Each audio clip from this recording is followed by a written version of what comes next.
Two down, many, many more to go. Lagdou Ruins 3.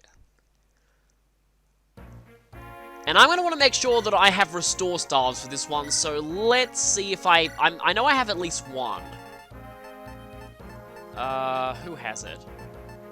Rescue Torch, Hammer. Where is my restore staff, actually? If I don't have any, this is going to be really bad. Okay, wait, no, you don't have any... Oh, this is not good. Alright, you have restore. That seems to be my only restore staff, and that's really bad. Okay, then.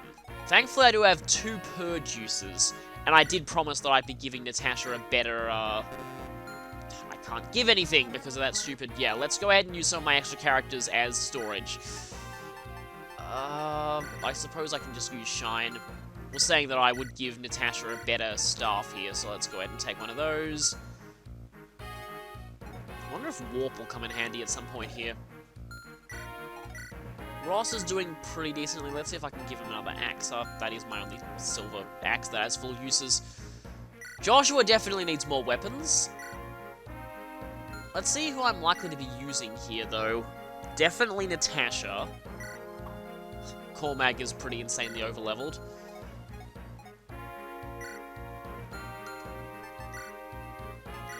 Okay, so let's just show this map. So this map is kind of interesting. It's full of Gorgons and archers. Also, lots and lots of Gwilkies too, so we're going to want high speed, I guess. Do you have anything particularly dangerous? No, just a short bow. There's exactly 1 white on this map with a chest key, and there are 2 chests here. A lot of the monsters are locked behind doors, but there are going to be some reinforcements spawning that are going to try and open the doors. It's sort of weird. And I really don't want to be bringing Colum or Rennick here, because I just don't want to have to babysit them, so this is going to be a problem. Longbows, this is where training an archer is helpful, because all these Gorgons here have stone, and longbows are really good for taking them out before they have a chance to be a real pain. This map, I've had issues with this map in the past. I've had characters getting turned to stone and critted and killed, and I've had to restart the whole ruins because of that. Also, this being hard mode, every single Gorgon is going to have maxed out magic. So yeah, no exceptions, they all have max magic, which is kind of a problem. But none of them have Shadow Shot, which is good. So yeah, who am I going to use here? I'm thinking probably Amelia. Like I said, I want good speed, so Joshua. Definitely want Natasha for the Gorgons. Need to bring somebody with a Restore Staff, so that's probably going to be... No, Ewan can't use Restore. Do I need Ewan here? I mean, I'd rather bring him than Loot, but Loot's the other one who could use Restore. I could just give Restore to Natasha, though, and just bring Ewan. Because his Looter is going to be pretty useful, too. I don't think Ross is going to do so well here. I think maybe Garrick, and I think maybe Tana, and I guess Ephraim. Let's go ahead and see what we've got for Ephraim. We've got a lot of extra Silver Lances, might as well give him one. And might as well give you an extra... Wish I had better things than the Steel Blade. Actually, wait, you already have an extra Silver Lance, that's fine. I think Loot's fine. You are definitely not fine. You need to get some new swords. Only 1 more Shamshir and 1 more Killing Edge left, though. Let's see. Let's go ahead and just take that 1 Killing Edge and another Silver Sword. Garrick, I think, is currently fine on weapons. Tana, let's see how... she doesn't have much in the way of good weapons, actually.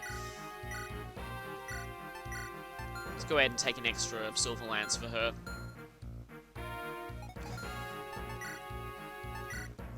Okay, and I also need to switch the Philly Shield over. Just remembered that. So I'm going to need to get rid of... maybe just that Javelin, I guess. Yeah, because otherwise these archers are going to just destroy her. Let's see if there are any droppable items around here. Brave Sword. I definitely want to get my hands on that. Alright, there is a Sword Slayer. He's currently trapped within that wall, though. So many Hellfangs. Oh yeah, and the boss has a droppable blue gem here. Don't know if that's a guaranteed drop or if it's just a random one, but... Another Killer Bow. And there is a droppable Killing Edge I just noticed. Okay, so who goes where now? So many Gorgons. This is going to be a real pain.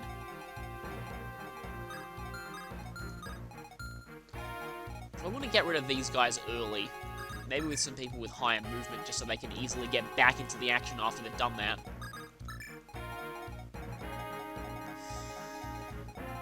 Okay then, let's go. Now here I wish I had a lock-in attack range option, because I really want to see the Gorgon stone ranges.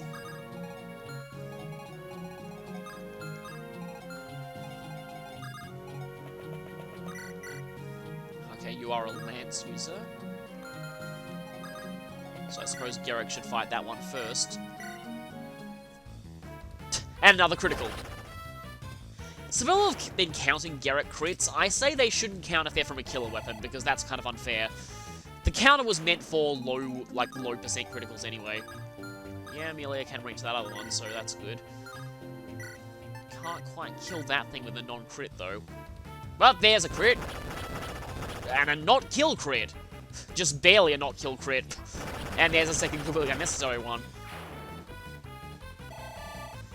The Swordmaster critical animation reminds me of something that I could talk about here, but might not go into it just yet. You, Steel Sword, Horse Slayer. Right, Horse Slayer. Definitely stay away from that with Amelia. Even though at this point they're not actually that. Wait a second! Okay, that's out of stone range, good, because that wall is... Yeah, that's a too-thick wall. Good thing that's a too-thick wall, otherwise we'd have problems. I really want Amelia to be able to use silver swords, because that would make things so much more convenient. I don't like having to use this steel blade on her. Her sword rank should go up pretty soon, though, I think. Some people are saying it's funny how in this game, brave weapons are B ranked and silver weapons are A ranked, as opposed to the newer games when it's the other way around, but... I've said for a few, reasons that, for some reason, I just don't find brave weapons to be nearly as strong as they are in later games in this one. It's probably due to forging. Forged brave weapons are kind of broken. There's unnecessary pierce. I still need to confirm whether that's exclusive to the American version or not. Yeah, I thought that by getting that one out of the way, Ephraim would be able to kill the other one. Tana and Ephraim, battle couple action. Still not nearly as powerful as battle couples are in some games in the series, but they're still pretty good here. You have just a normal iron bow. Who has the best defense out of all of the... Ironically, it's Ewan, the one who started with 0 defense. That's pretty silly. Okay, gotta be careful of bolting, though. I don't want to use too many uses of that, since it's actually pretty valuable. Okay, now, initially this shouldn't be too bad, but things might get a bit crazy later on with the whites. I was going to call them Bone Walkers, but they're not actually Bone Walkers here. Speaking of which, I've since looked up, and that Bone Walker in the previous map is always there, and he's always programmed to break that wall after you cross a specific threshold of the map. I have no idea why he does that, but it's just part of his AI, apparently. Second exact kill from Amelia. Also, I almost called him Ogma again. I don't know why I'm doing that, but yeah, Garrick just capped his HP. Just reached the HP cap for playable characters. As I mentioned earlier, enemies don't have an HP cap. They can go all the way up to the maximum possible stat value with that. Yeah, I thought you'd move last.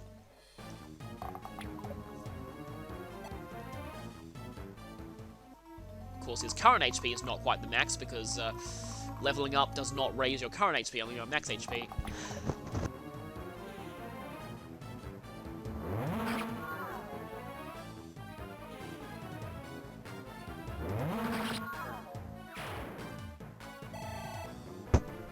Apologies for the sudden silence, I had to sneeze. Good thing I can mute my microphone. Okay, so these Revenants here, yeah, they're going to open the doors, and their door keys aren't droppable. You can try and steal their door keys, or you can try and snipe them with long-range magic to prevent the doors from being opened, and I wonder if I'm... no way I'm going to be able to one-shot with bolting. And I'm not going to... Yeah, I'm not going to double with bolting either, but let's see if I can... Yeah, I had a feeling I wouldn't one-shot with Purge either, so that means this door is getting open whether we like it or not. And in some ways, I'm kind of okay with that, because this is a route chapter, we actually have to open up these rooms anyway, so it doesn't really matter exactly when they open. So, yeah, let's just see. Let's get Tana back. Let's not do that, though. Let's get Ephraim back, but let's just be careful, because we don't want the Gorgon's going to come out of there eventually.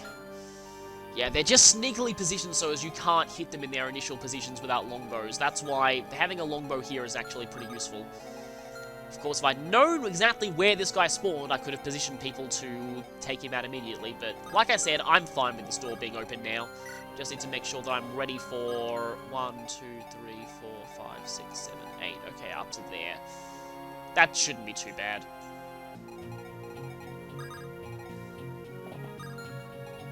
Should I send people back down here, or should I have these people fight around this area?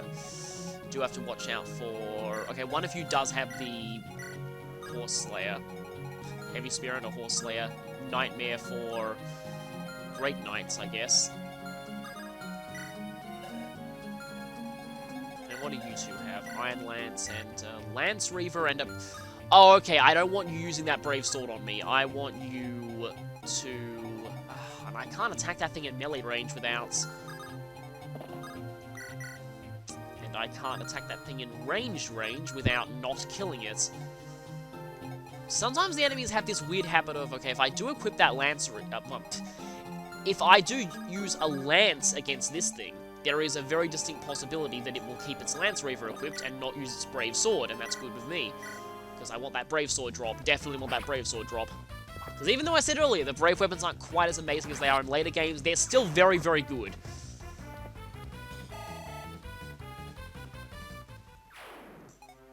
Alright, now let's see. Oh, okay, yeah, this entire corridor is off limits.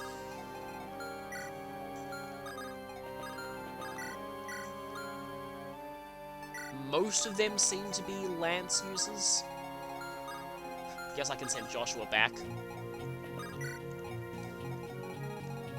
1, 2, 3, 4, 5, 6, 7, 8. That's not quite in range. Those things have as much movement as mounted, promoted characters, which is kind of funny. Okay, next turn time. Yeah, I thought you'd be opening that door immediately. Not sure what door the other one's going to go for, though.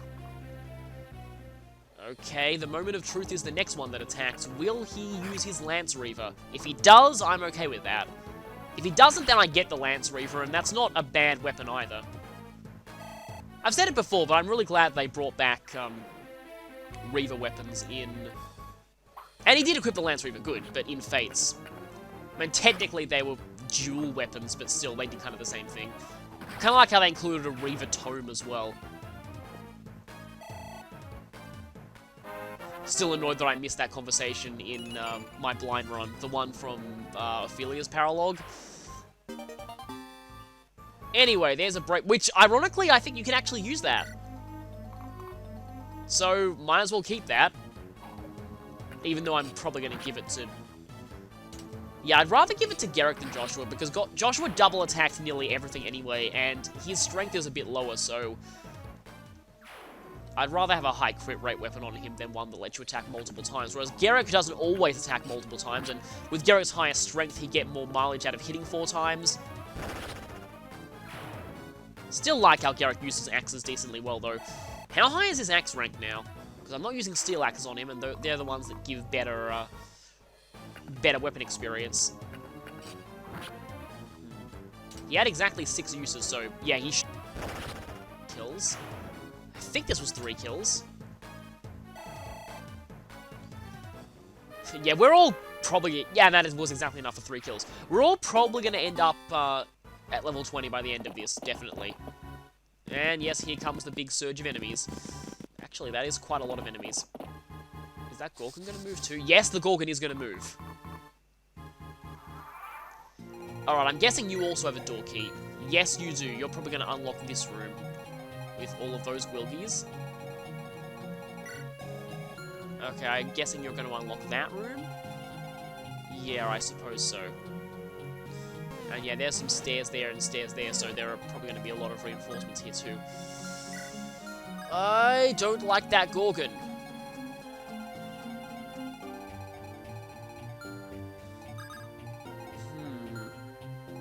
Yeah, some people do actually suggest on this map running back and turtling in here, which might not be a bad idea. Though, okay, I really don't want to speak too soon, but I get the feeling that that Gorgon is not going to be the first to move. And if it's not the first to move, I don't need to worry as much about stone. Oh, right, one of you has a sword slayer, doesn't it? Yes, that thing does. And that is actually not a bad hit rate.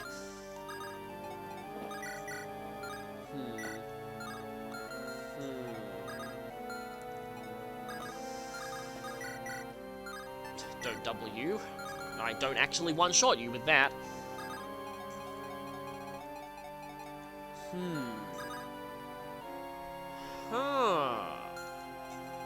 I haven't... Actually, wait, your HP is pretty low. I just realized that I could try something that's kind of crazy. How much damage is... Ah! Okay, yeah, that's not good. Wait a minute, but if I... Yeah, no, he's not getting doubled by that if I use that weapon. Okay, so here's my, That is not even a one-shot. Okay. That's not... I have to use Sigmund. So yeah, so my plan is... to kill off this thing, and then I can actually have Tana javelin the Gorgon. That'd make things a lot easier, but these Gwilgies I definitely need to worry about. I actually have to use Sigmund here. I'm also probably going to have to Physic Ephraim after this. Might even need to use Fortify if things come to it. Or this could just miss. Okay, that's good. Kind of interesting how the Twins legendary weapons are the only ones that have their own theme, but I guess that makes sense. Well, okay, this all comes down to actually being able to... Oh no, that's definitely a kill, no questions about it. Yes! Critical! I was hoping for that too. Because any chance of stone is a chance I don't want to take. I know that 8% is almost non-existent under true hit. Hey, finally learned how to gain strength. That's good. It only took you, like, what, the entire game? She had more strength than this as a level 1 promoted Falcon Knight on Erica's route, by the way, and I'm not exaggerating at all. Anyway, the problem here is these things. Actually, we're not getting doubled by that.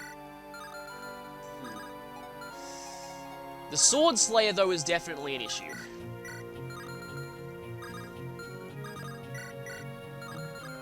I may or may not have to break this out. Yes, I'm going to have to break this out.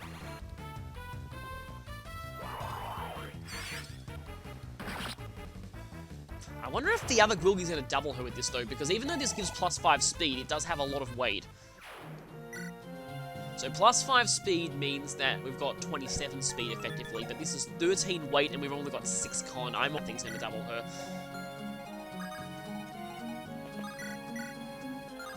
Okay, I can kill off that one.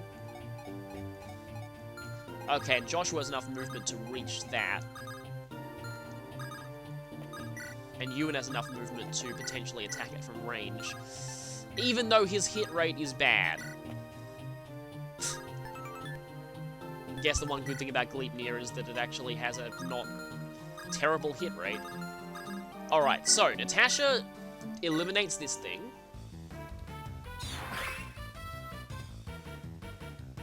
And gets an unnecessary critical just to show off. I guess you could say that monster Shine gets. I think her luck is meant to be a lot higher than this by this point too, but anyway. Now, here's the issue. Do I either go for a critical, which 17 times 3 is almost certainly going to kill, or do I go for that, and that could still also critical. No matter what I do, I've got a decent, at least somewhat decent chance of Ewan... Because this thing has to die this turn. Like, otherwise, Loot is probably going to die. Except she'll kill it on the counterattack, so maybe she won't die. Anyway, let's just see how this goes. Well, both of these could potentially kill, but... Okay, this is really bizarre. I just suddenly had a weird sense of deja vu. Like, I just felt like I've recorded this exact map and been in this exact situation before. I know I haven't, but I just get this weird feeling sometimes when I'm playing games. I'm like, wait a minute, I get this feeling that may have actually happened before, but it hasn't. Oh, I don't like this at all. This is not exactly the best hit rate, but I'm pretty sure that anything that Gwilgy will attack is going to kill it on the counter and not have to endure a double attack from it. But I don't need to worry because it's dead anyway. 99 again. Okay, so this entire area now is completely secure. That's good. Now I just need to worry other places, including that Gorgon. Yeah, there's really... Okay, if I break that in one turn and then rush in and kill it, I might be able to avoid stone. And Amelia can just No, she can't completely circumvent, because between themselves, all three of these Gorgons have this corridor completely covered by stone, so... Yeah, I kind of hate it when that happens. On the other hand, though, Garrett can just... Well, that's not enough. Ironically, this is enough even without criticals.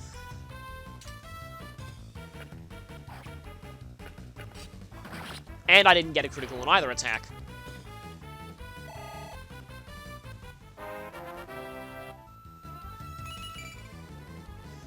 That's not max skill, I don't think. I think Hero's skill cap is like 28 or 29 or something. And we got a replacement killing edge.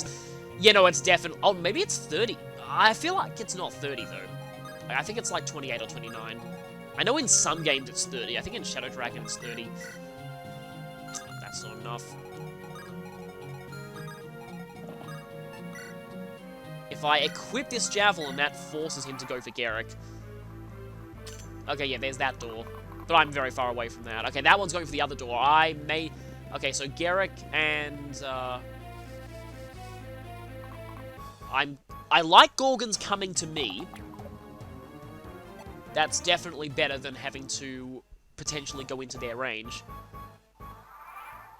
And as I thought, there's a reinforcement.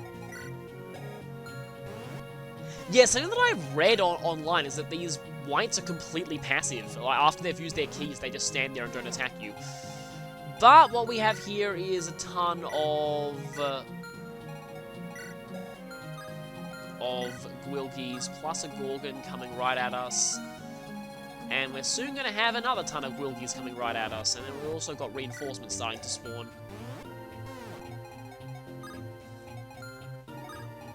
Okay, so the moment that... Yeah, that's going to release this thing.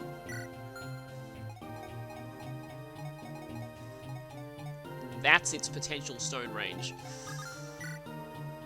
I wonder if Garrett can potentially handle all those Gwilgies. He probably can. And with a Brave Sword, he'll actually be doubling most of them.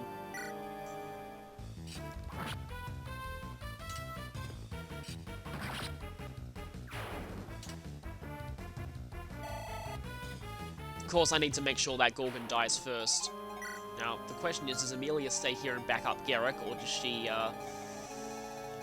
I think I'm gonna have her stay around here and back up Garrick, although she needs a little bit of healing.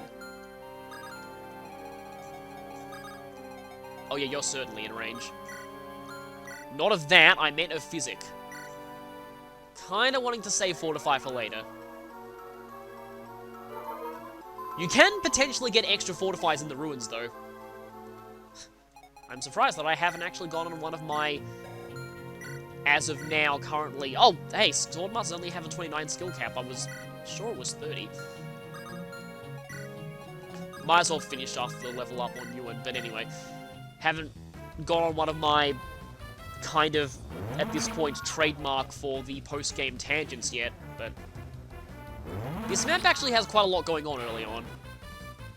I am going to talk about what's in the chest, but I think I'm only going to be getting one of them. Okay, speed is alright. Alright, now, like I said, we've got a huge number of things coming at us from down here. We also have one Bone Walker over white. Keep forgetting that. I was about to ask if whites were even in Echoes. I'm pretty sure whites are in Echoes, but you don't see them until, like, really, really late, or they're only random monsters, like random super monsters. You know, I've forgotten when they actually show up, but I'm sure whites actually are in that game. Wait a minute, didn't they just go with the Gaiden translation of Lich in the English version of Echoes? I feel like they might have. Yeah, because they're called Lich in Japanese. Which I guess still makes sense. And yeah, Entombed are called mummies, which, kind of feel like they should have done that as the translation from the start, because in this game, they don't look like mummies, but in every other game that have Entombed, they're very obviously supposed to be mummies, so that translation kind of came back to bite them.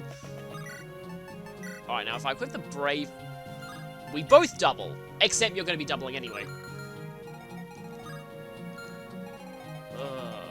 This is potentially bad.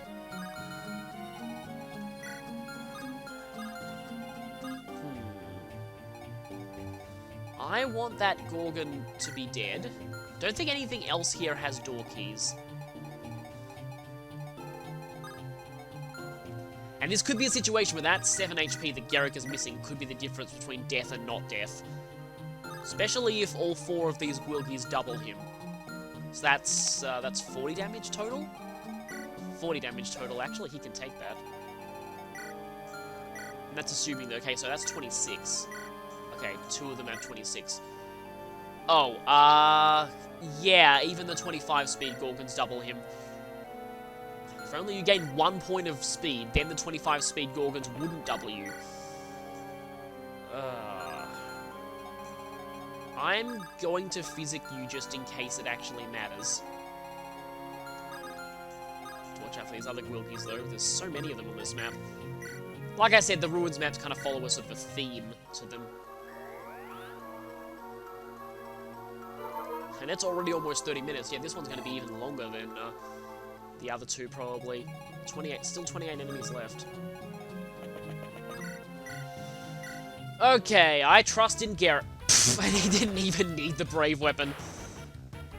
Okay, yeah, that's the kind of critical that probably should be counted. The question here is... Okay, she can't use the Brave Sword without getting doubled. And that's a very low hit rate. 12.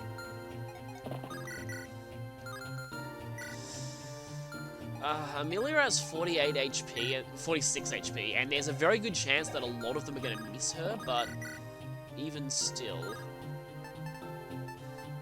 Okay, the Javelin does weigh her down. Even the Silver Lance does. 9 con... the con system really hates female characters in this game.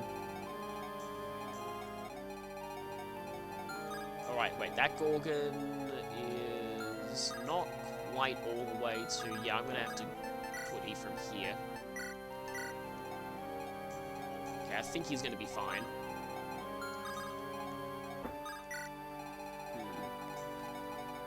But I'd rather have Ephraim just... Not Ephraim, Garrick just tank all of that on his own. And I almost said Ogma again. I don't know why I'm doing that.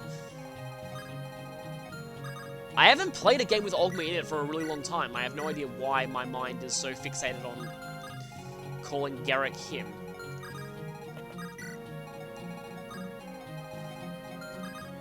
I guess speaking of Ogma, okay, I did have a tangent planned for this episode, but considering Joshua can get attacked, no he can't, that's good. Considering just how hectic this has been for a little while, I think I might hold off on that for now. Because Garrick suddenly dying mid-tangent would be, I didn't want you to hit, that's bad. I'm very glad that I did fully heal his HP, though, because this might be all the difference. So, I'll wait to see if Garrick survives or not, and then I'll go on that tangent that I promised. Okay, 1 defense is great. Because when you're doubling, that means 2 less damage. Oh, right, you don't even get a chance to double because Garrick gets both of his attacks with the Brave Sword on you. Another use of Brave Weapons, preventing counterattacks. Though, yeah, with the speed that he gained, Garrick is not going to get doubled by the... that's a powerful Hellfang. is not going to get doubled by... Oh, and he's not going to kill this one either. Oh, actually, wait. I take that back. He is going to kill this... This has just been a weird episode of me tempting fate, hasn't it? So the 25 speed Gwilgies don't double him anymore, because he gained 1 point of speed. So that's good.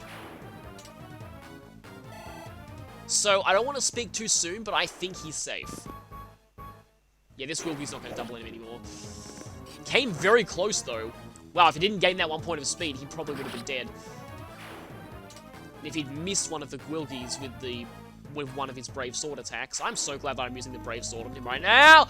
Oh, that was close. Yeah, I thought that thing could attack him for a second. I kind of feel like Gwilgies are much stronger on hard mode than they are on normal, because it's really just the sheer amount of speed that makes them such a threat, and I don't think they have anywhere near this much speed on normal. Or easy. I guess I can give a somewhat related story about easy mode. I knew that would hit. So yeah, I'm very glad that I gained that 1 point of speed and that I healed him. Speaking of healing him, I need to heal him now. Oh great, more reinforcements. But yeah, something that I could mention is, so when I was, okay, neither of you have door keys, that's good. So when I was doing when I was replaying the first few chapters just to get up to recruiting Ross to show off the footage of super trainees, so when I was doing that, I originally was like, oh, I'll play on easy mode, because that will make it faster to play up to that point, because the chapters will just be easy, right? And then I remembered the tutorial. So, ironically, it's actually much, much faster to play on normal than it is on easy by a very considerable margin, because tutorials. So, yeah. So that's just something that I found kind of amusing. I guess I could use the Brave Sword here. Anything else that could potentially attack? No, I don't think so. So, hey, you get to use the Brave Sword. Another use of Brave Weapons gives you more weapon experience thanks to the more attacks from the weapon. Oh, you're still not there yet. Oh, actually, you've got quite a while to go before you're A-ranked in swords. So, probably shouldn't be complaining. Right, now let me see... Okay, that thing can potentially attack Natasha, but at least the Gwilgie can't.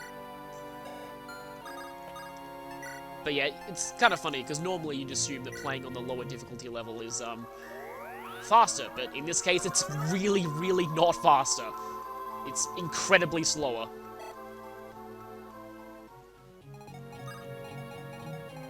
And yeah, I have been told about the... Well, not told. I was originally planning to demo that in the first episode, the tutorial override. Not glitch, but it's an actual debug feature that was... See, presumably left in the game. Weird thing is, I couldn't get it to work. I kept trying to get it to work, and it just... I wonder if it's actually just an FE7 thing. Or maybe it's only in the prototype version of this game.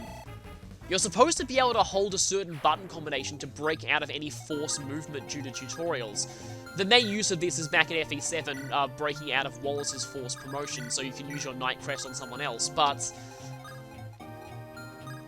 Like, from a lot of sources, I've been told that it works in Sacred Stones, but I've just never been able to get it to work.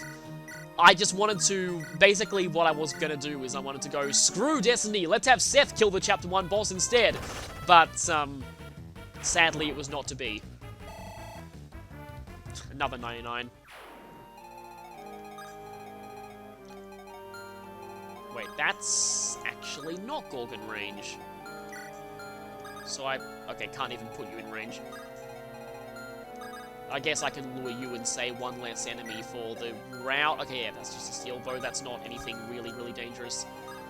It's not like a killer bow or anything.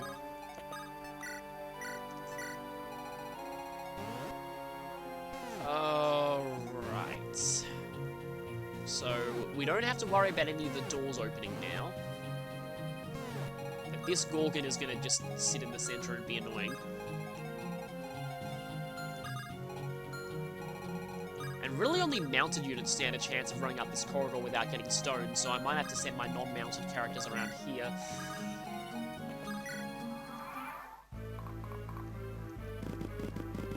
Okay, let's see if Garrett continues to be invincible. I was half expecting him to crit there. Well, he didn't get doubled, so that's good. Level 19 already. Yeah, he's probably only going to be capping strength. I've had Garrick's cap strength, skill, and speed. Well, strength and HP. But yeah, I've had Garrick's cap a lot more than this, so this has been a somewhat below average Garrick. I still love the Sage Critical.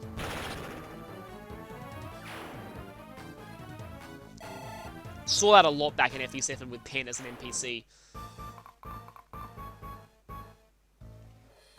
And Natasha probably needs to get out of there.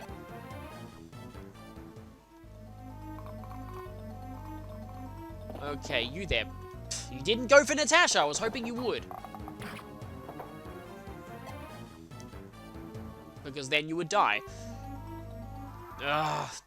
Reinforcements, always annoying. Just thought of a very, very weird tangent that I could go on. I suppose I could start saying it now. Okay, so, very, very, very weird tangent. I can't attack that thing without getting into stone range, which is unfortunate. But very weird tangent is that...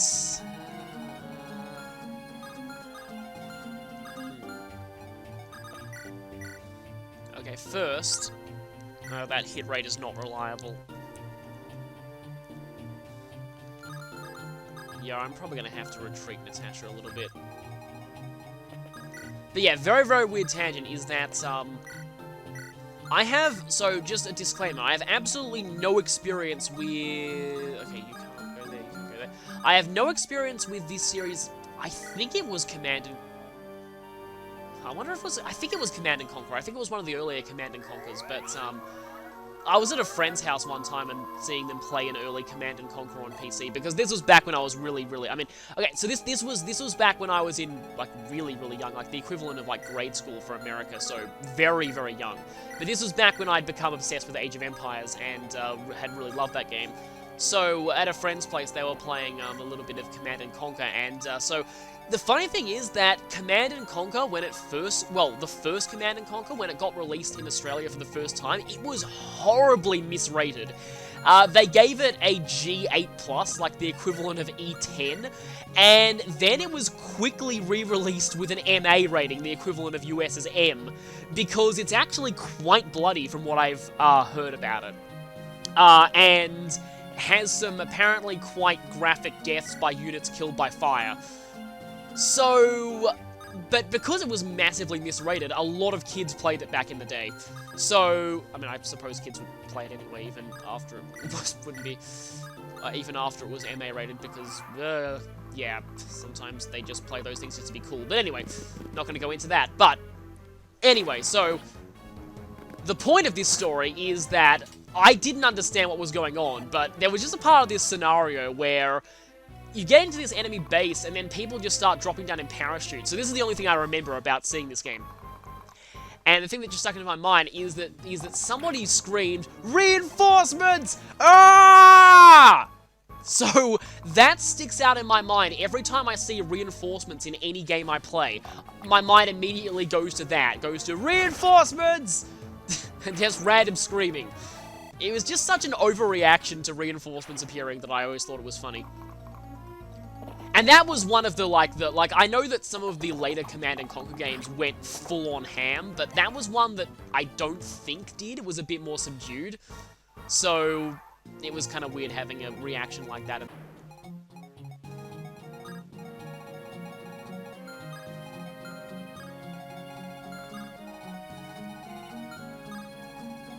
I think by today's standards, it's not that graphic at all, but back then, yeah.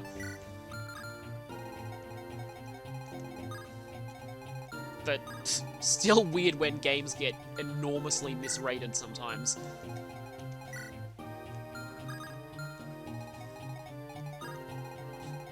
Yeah, of course my mind just suddenly went to the Grand Theft Auto controversy, but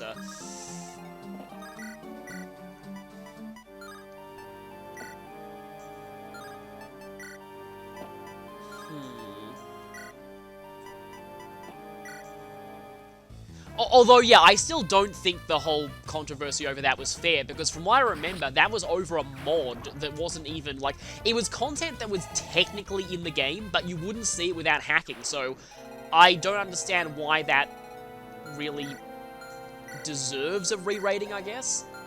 And it didn't cause that much of an issue outside of America because the game was already 18 plus everywhere apart from America anyway, so it's not like, yeah.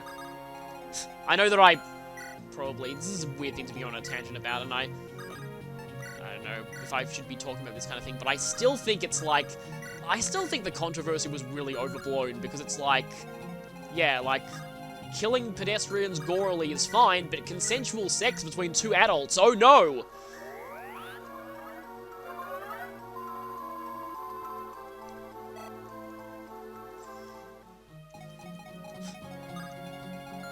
Alright, that Malduin probably needs to go. The enemies are just all scattered at this point.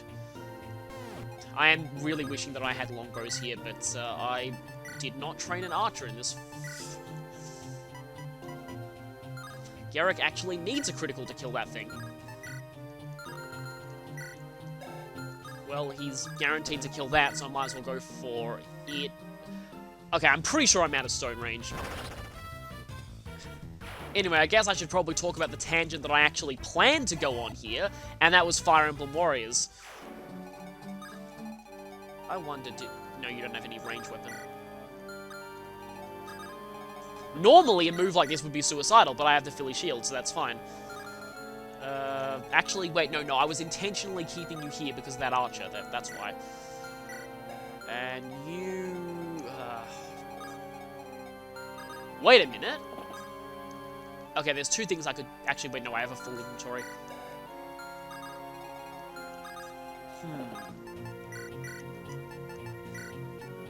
No, that's not enough, but I might as well try anyway. 11 damage on Ephraim, though, is more than I would expect. Oh, and that just pushed him over his level up. I suppose I could finish this thing off with Tana, but I'd rather keep her... Okay, he now needs to not gain strength in the next 3 level ups in order to not cap it, but it's probably going to happen. Yeah, look at those stats. Ephraim is pretty crazily strong. Okay, 2 of them can potentially go for Tana. And I still get the feeling that the AI doesn't know about the Philly Shield, so it still goes, oh, a flyer, I'll attack it with my archer.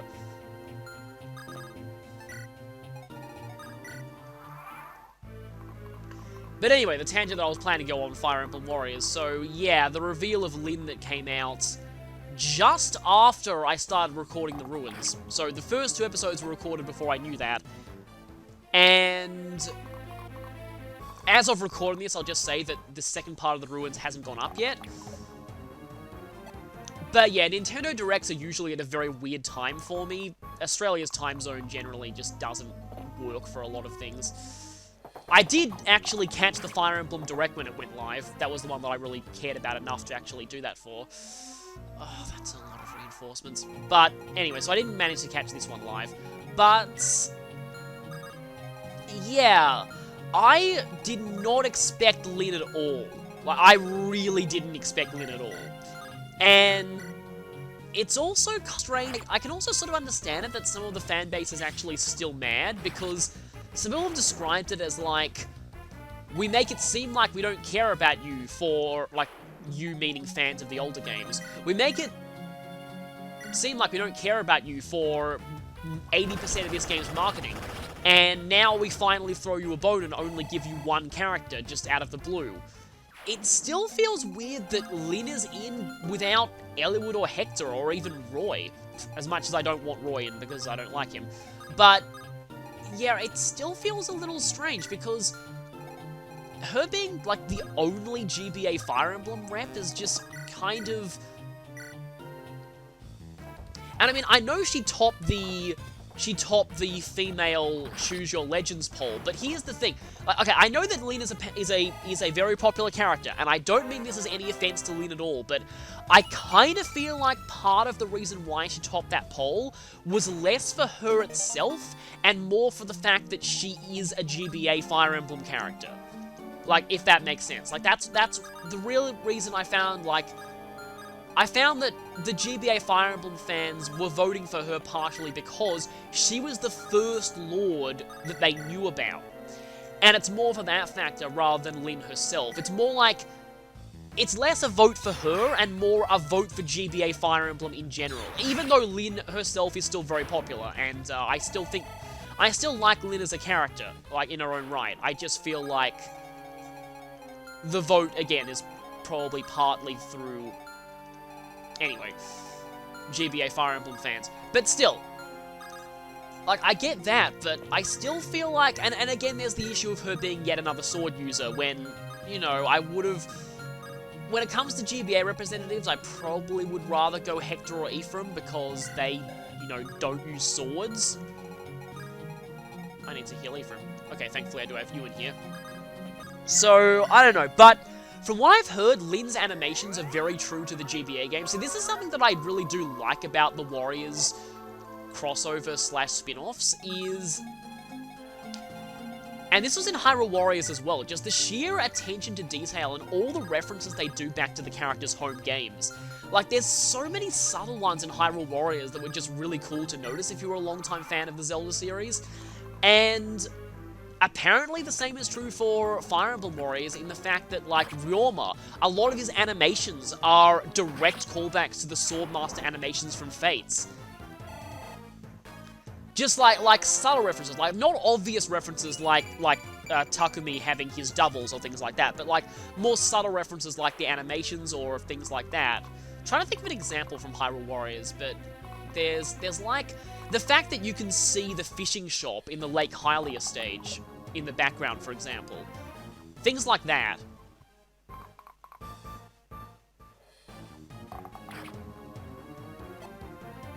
So it seems like Fire Emblem Warriors might definitely be doing well. They're sending all the Bone Walkers at us at once now.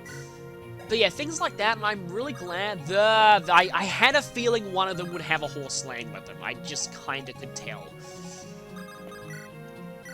Garrett doesn't even need real puny weapon triangle.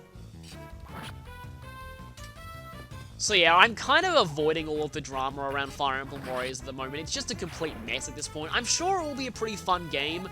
I'm not really sure how likely I am to buy it on its release. Like, at the moment, the games that I'm mostly excited for, I guess, Switch-wise, are Super Mario Odyssey and, believe it or not, Mario and Rabbids Kingdom Battle, which has a very good chance of possibly being my first Switch game. My birthday's coming up, and I'm thinking of probably getting a Switch for it. So I might end up getting Mario plus Rabbids Kingdom Battle, because from what I've heard, like, the vast majority of info I've heard about the game, most people are saying things like, this game is much, much better than any crossover with the Rabbids has any right to be. I don't personally have any strong feelings towards the Rabbids either way, but when the crossover was first announced, my first reaction was... Okay, I first heard about it on just random comments that people were doing on someone else's Ask blog on Tumblr, and when I first saw it, I was like, okay, that's a joke, right? It's not a real thing. It can't be a real thing. And then it was a real thing, and I was like, okay, that's a real thing. Not sure what I think about that. But then I found out that it was going to be a turn-based strategy game, and I'm like, okay, that's even more bizarre, but I'll take it. And then it's apparently a very good one, so I'm actually quite excited to play it. Oh, those stupid Gorgons, they're just blocking me from going that direction. Though I think that if you go here, you might be able to fly around that in one go. Not Joshua, though. So yeah, mostly excited for that, Super Mario Odyssey, and, I mean, like, leading into the tangent that I was saying last time, I'm a little bit worried about Super Mario Odyssey going more of the open world approach, seeing as I didn't like that very much with Breath of the Wild, but to me, it really does feel like it has the vibe of 64, Sunshine, even Galaxy, like those sort of Star Collectathon ones, just with bigger worlds, and it has some really creative looking worlds, stuff they've never really done in a Mario game before, and that's just... I do really like the look of that game so far. I've seen some very, very bizarre clickbait videos about it, though, saying things like, this could split the Mario timeline, or something like that, and I'm just thinking, wow, why are people doing things like that? Why is just my only answer to that. Mario has never really cared about deep storyline or anything like that, or timeline or anything outside of... I mean, I know some people like to make a Mario timeline just as a pure joke, but... it just... when you think about it, it just... nothing will make sense if you try and do a Mario timeline, so... I don't know why people are... anyway, it's just kind of weird, just the kind of things people will try and do with a trailer.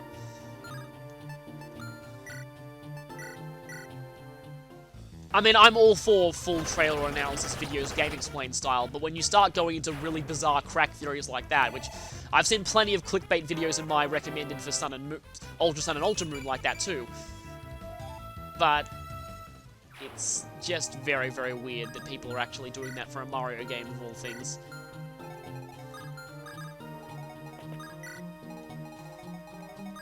And I'm not trying to say story doesn't matter in a Mario game, because I absolutely love Super Paper Mario for its storyline. I think its storyline is really amazing, but it belongs more in the Mario RPGs than it does like I'm talking deep, serious storylines in Mario platformers. And yes, I am also referring to oh, she can't even get through that. Okay.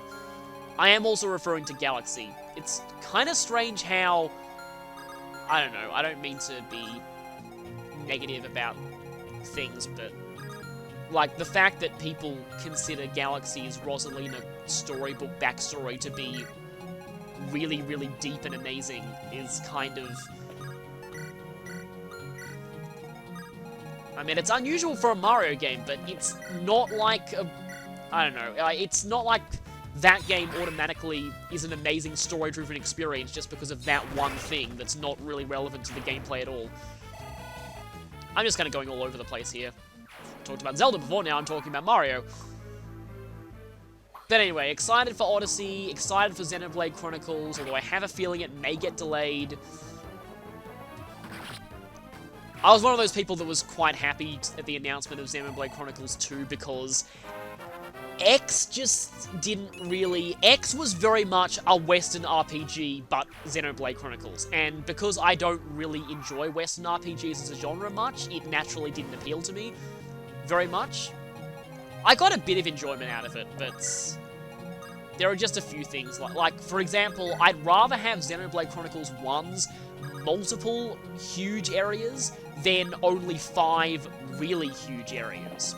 There was just, I felt there was more variety in the first game, and the first game, one of the things I loved about the first Xenoblade Chronicles was the characters, and the way the characters worked with the story, the way their bonds all developed as a team, and, like admittedly, Ryan and Ricky didn't have much of a reason to be in the party towards the end of the game, but they still provided decent moments.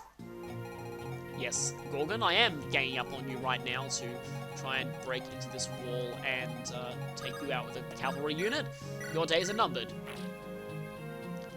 But yeah, so the thing that I didn't like about X was that it really heavily it basically forced all character development for anybody who is not named Lyn, Elma, actually yes, for anyone who is not named Lyn or Elma to Heart-to-Hearts and side quests, and I really didn't like that all Heart-to-Hearts were purely with the Avatar. Because one of the things I loved about the first Xenoblade Chronicles was how all the party members' relationships with each other were all explored through those Heart-to-Hearts, and restricting all the Heart-to-Hearts to just between one character just really didn't do it for me. Plus the fact that switching party members was a complete and total pain in X. You had to memorize where all of them were in New LA, and just, anyway.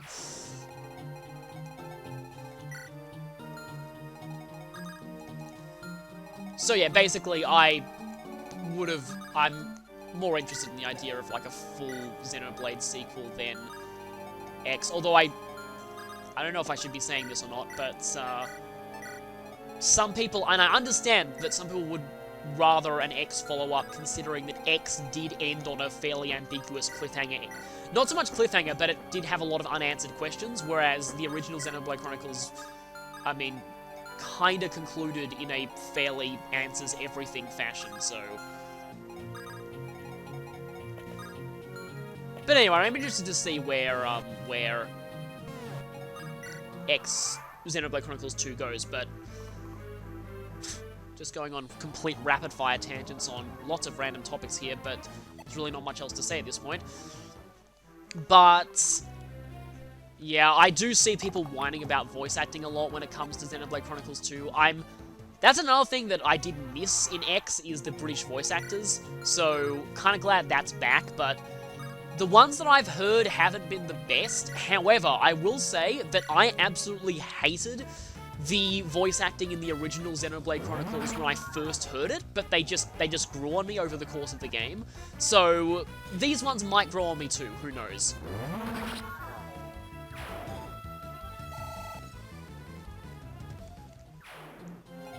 Yeah, that's one of the key not Bone Walkers, Whites. It's just weird how they just completely freeze and do nothing. I was about to say it's like their AI has been programmed to... their AI only has instructions for opening doors, but that's probably literally what it is. That they forgot to program any other behavior besides open door with door key. Uh-oh. Okay, this is still gonna kill, though. Because I have heard ranged pierce is... while double attacking is the easiest way to trigger the glitch. Oh, right, there's 2 Gorgons in there. Okay, they also have Demon Surge, so I really don't want to get Demon Surge crit. Actually, wait a minute. I think I'd rather force them out to the edge and snipe them from range. Because that way the second Gorgon will be out of range of Demon Surge if somebody does get petrified. That's good. Okay, yeah, I'll do that. 9 enemies. Let me just quickly check my records. Already 153 monsters. There is another reward for 200 kills here, so you get that one pretty quickly. We're going to have a lot of experience by the time this is over. 8, 16, 24. Yeah, units used is the total number of times you deploy people, so I guess that's for solo runs. You'd end up with a bare minimum of 10 there if you did a solo run of the ruins. Okay, so like I said, here's what I'm going to be doing. I'm going to have Ewan go here, and this will lure the Gorgon over to the edge where I'll be able to snipe it. That's good. Why does Ewan keep getting... I mean, I know it's the S rank bonus, but he's got a lot of these. Okay, now who doesn't have a full inventory for that chest key up there?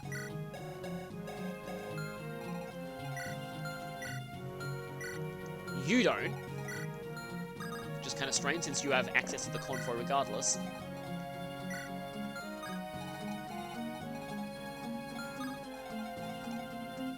Might as well send you there for the support. Literally and metaphorically.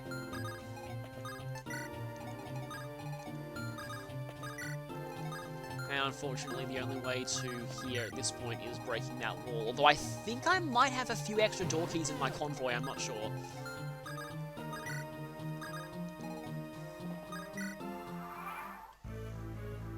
Okay, 33 is a higher hit rate than I expected. But it still missed.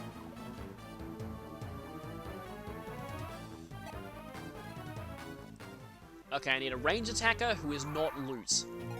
Because if she gets petrified, then I lose my... Well, I can trade the Restore Staff off of her stoned body.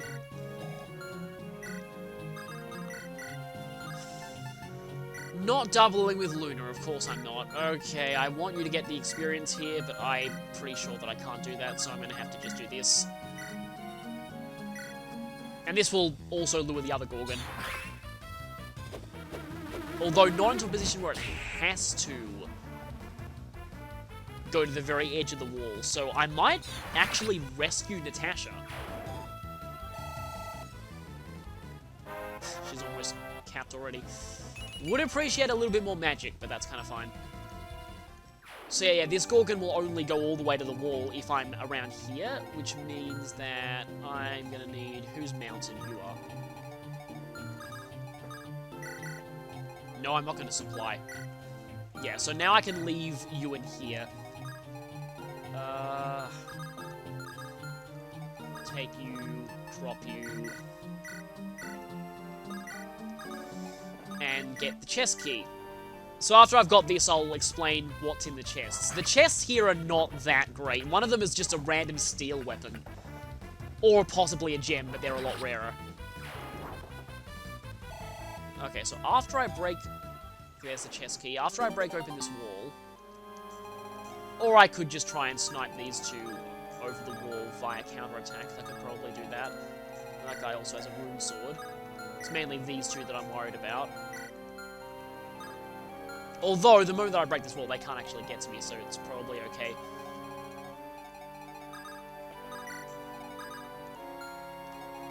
Keeping loot down here just in case somebody can fight.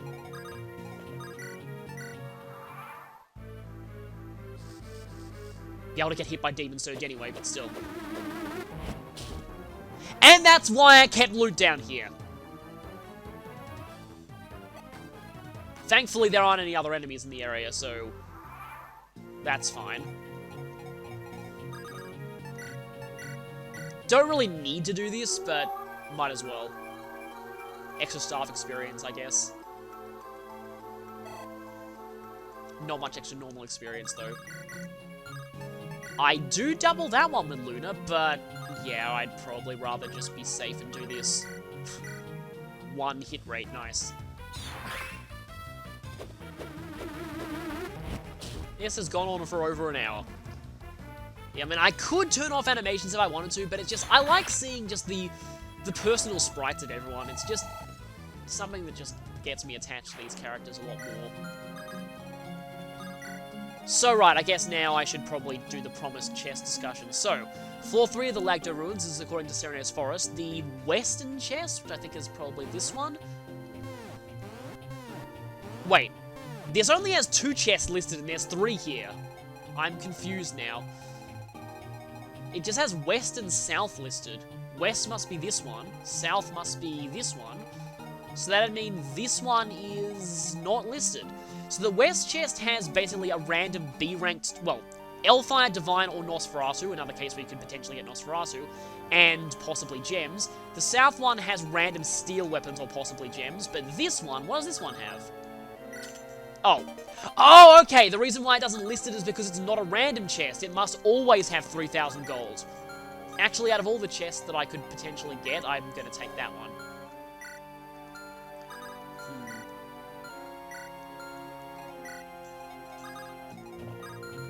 I suppose I could do a double-up attack on this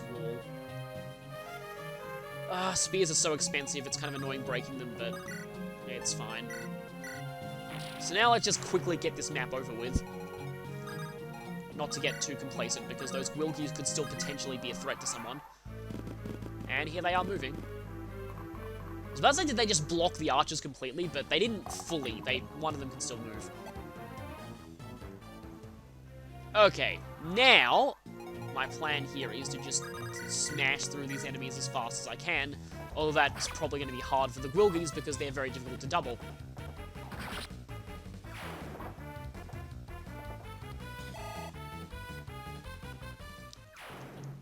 Except Tana can. I don't think that's Ephraim's support range, though. However, I don't like wasting uses of Sigmund, but I just kind of want to... This is the best way that I can keep Ephraim in support range and actually have him do something productive at the same time.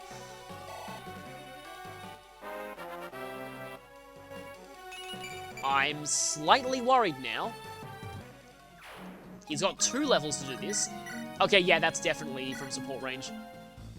And I didn't even need to double. A supports are fun.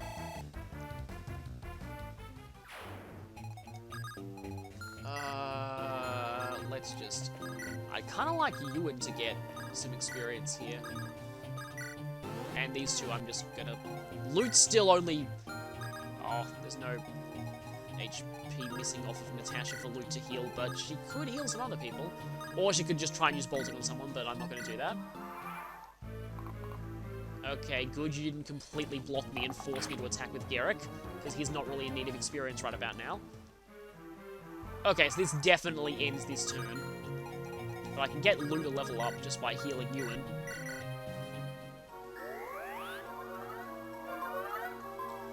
Almost done with this map, and then 7 ruins floors to go. I'm still enjoying this though, like I'm not finding this that boring. I'm still kind of enjoying this. It's kind of fun to go to town with your full endgame team and just kind of destroy everything, because everyone I've got here is pretty overpowered, even in comparison to the enemies. That wasn't the best, but oh well. 17... Who needs it the most? I think the people who are level 17.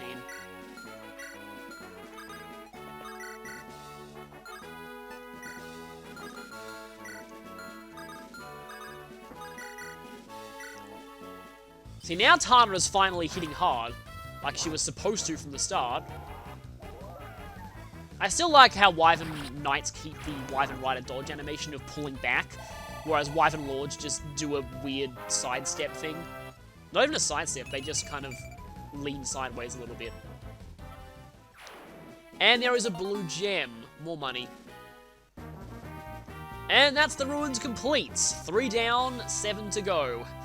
And can you believe there's a reward for doing this place 3 times? Which I'm not going to be showing on camera, obviously.